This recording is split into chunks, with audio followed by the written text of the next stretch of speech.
Na série, tentando fazer com que você goste da sexta temporada de Riverdale, a gente vai conversar sobre o segundo episódio que se chama Histórias de Fantasmas. Vamos lá? Antes da gente começar a falar sobre o episódio 2, eu quero te relembrar de que a gente, a princípio, vai conversar sobre os 5 primeiros episódios da sexta temporada que se passam em Riverdale. Caso vocês gostem muito, eu posso trazer do sexto episódio até o final da temporada. Como eu disse para vocês, o episódio 2 se chama Histórias de Fantasmas e nele a gente acompanha 3 histórias de forma simultânea, mas aqui no vídeo eu vou separá-las para que fique mais fácil a compreensão de cada história. A história 1 se passa envolvendo a Verônica e o Red. E nessa história a gente consegue entender que a relação do Red com o seu pai havia melhorado, mas que infelizmente o pai dele acaba passando mal e é internado. Então, nesse momento ali, ele estava no hospital e o Red se mostra bastante preocupado com o seu pai, com a saúde dele, e a Verônica fica a todo momento dando todo o suporte que ele precisa. E é muito bacana esse casal nessa temporada, eu gosto bastante. E a gente entende que eles são um casal bastante poderoso, eles possuem, né, um recurso muito grande de dinheiro, empregos bons, enfim, gosto bastante da dinâmica deles. O Red, ele tem aquela loja de carros junto com o pai dele e chega um moço lá para vender um carro que era basicamente o mesmo carro que o Red tinha quando ele era adolescente. E nisso o Red resolve comprar a Bella, né? Ele coloca o nome do carro novamente de Bella. E a gente vai entendendo que esse carro ele tem uma história bem assustadora por trás ali com o Red. E isso fica claro quando a Verônica encontra essa fotografia aqui dessa moça que se chamava Isabela. E essa Isabela ela era professora de direção do Red. Só vai piorando. O Red fica a todo momento limpando, adorando o carro, e é nessa que a gente descobre que ele estava vendo o espírito da Bella dentro do carro. Por quê, galera? Essa professora, ela foi acusada de ter tido relações inapropriadas com os seus alunos. E quando a Verônica descobre isso, ela fica obviamente chocada e vai tirar satisfação com o Red. Inclusive, ela destrói o carro e é aí que o Red explica para ela que não houve o ato em si, se é que vocês me entendem, mas que a professora era a única figura que o Red confiava para contar que o pai dele batia nele. Então, dentro do episódio não fica explícito se o Red foi abusado de certa forma. Eu acredito que sim, por entre linhas, né? Mas, enfim, no final das contas, a Verônica dá um novo carro pro Red, mas ele decide que sim, ele vai manter o espírito da professora vivo dentro dele e dentro do carro, o que é problemático até demais. Só um adendo aqui, existe um momento ali entre a história que o Red acaba descobrindo que o pai dele tinha ido de arrasta, então é um momento de bastante fragilidade desse personagem que até então a gente não tinha visto na série como um todo. A segunda história gira em torno do Jughead e da Tabitha, porque eles acabam indo morar num apartamento em que um casal antes deles tinha morrido nesse apartamento.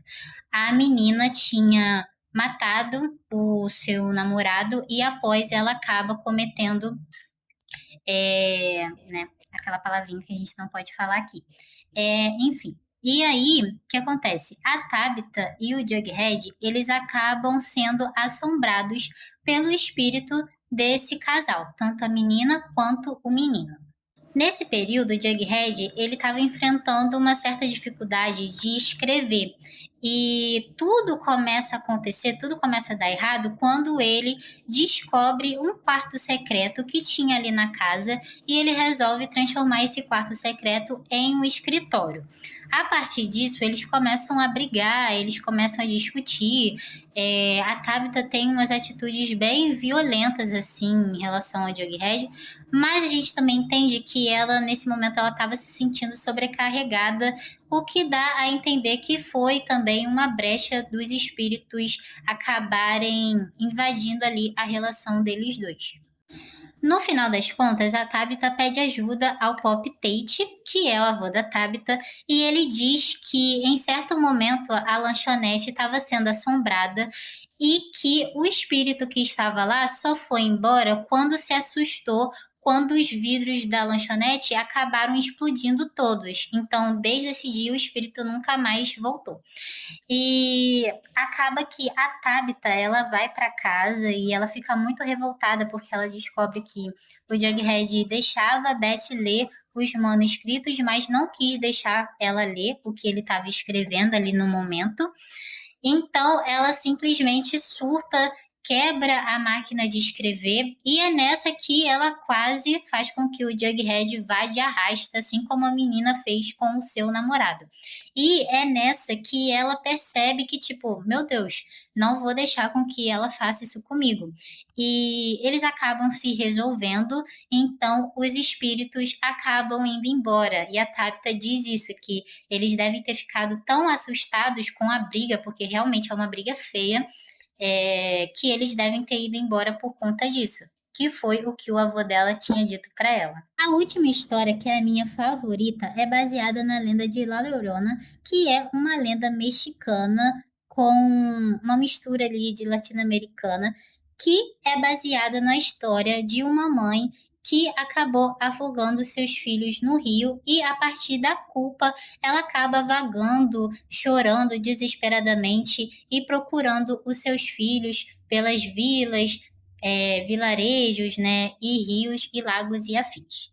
E o que acontece? A gente entende que a Tony, ela acaba matando o filho da líder dos canibais, porque tinha os serpentes e os canibais. E acaba acontecendo essa tragédia. E ela carrega essa culpa com ela de uma forma muito, assim, exacerbada.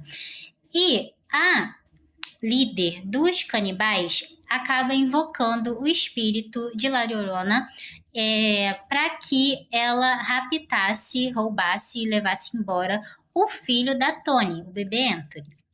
Dentro dessa história, dentro da lenda, a gente consegue ver que eles adaptaram para o episódio. A gente vê a Cheryl fazendo uma sessão ali espírita e a gente entende que La Llorona, dentro desse universo de Riverdale, ela era uma enfermeira que trabalhava no primeiro hospital de Riverdale e que foi acusada injustamente pela morte de vários bebês ali dentro do hospital, quando na verdade a culpa era de um médico, ele acabou sendo negligente, enfim. E a população de Riverdale acabou matando a enfermeira junto com os seus filhos no rio Sweetwater. Só um adendinho aqui. Se lembra que no episódio 1 a Cheryl acaba fazendo aquele sacrifício envolvendo arte? Então, nesse episódio ela diz para Nana Rose que sim, o sacrifício deu certo e a Beth, ela estava grávida do Art, só que La Llorona acaba levando o bebezinho que a Beth estava esperando. Só um adendinho aqui para vocês. No final das contas, a Tony acaba trocando de lugar com a Marta, que era a enfermeira que foi morta injustamente, para que o bebê Anthony não fosse levado, né, que ele não fosse morto, e também como uma forma de ela assim, se entregar à culpa de vez por ter matado o filho da Darla. Então, ela fala que essa era a punição que ela merecia e ela entrega o bebê Anthony para Beth e pede para que a Beth cuide do filho dela. É isso, galera. Espero que vocês estejam gostando dessa série de vídeos. Curta aqui se vocês têm interesse pelo episódio 3 e me diga aqui nos comentários se vocês já tinham parado para pensar nesses detalhes mitológicos que aparecem nesse episódio. Um beijo!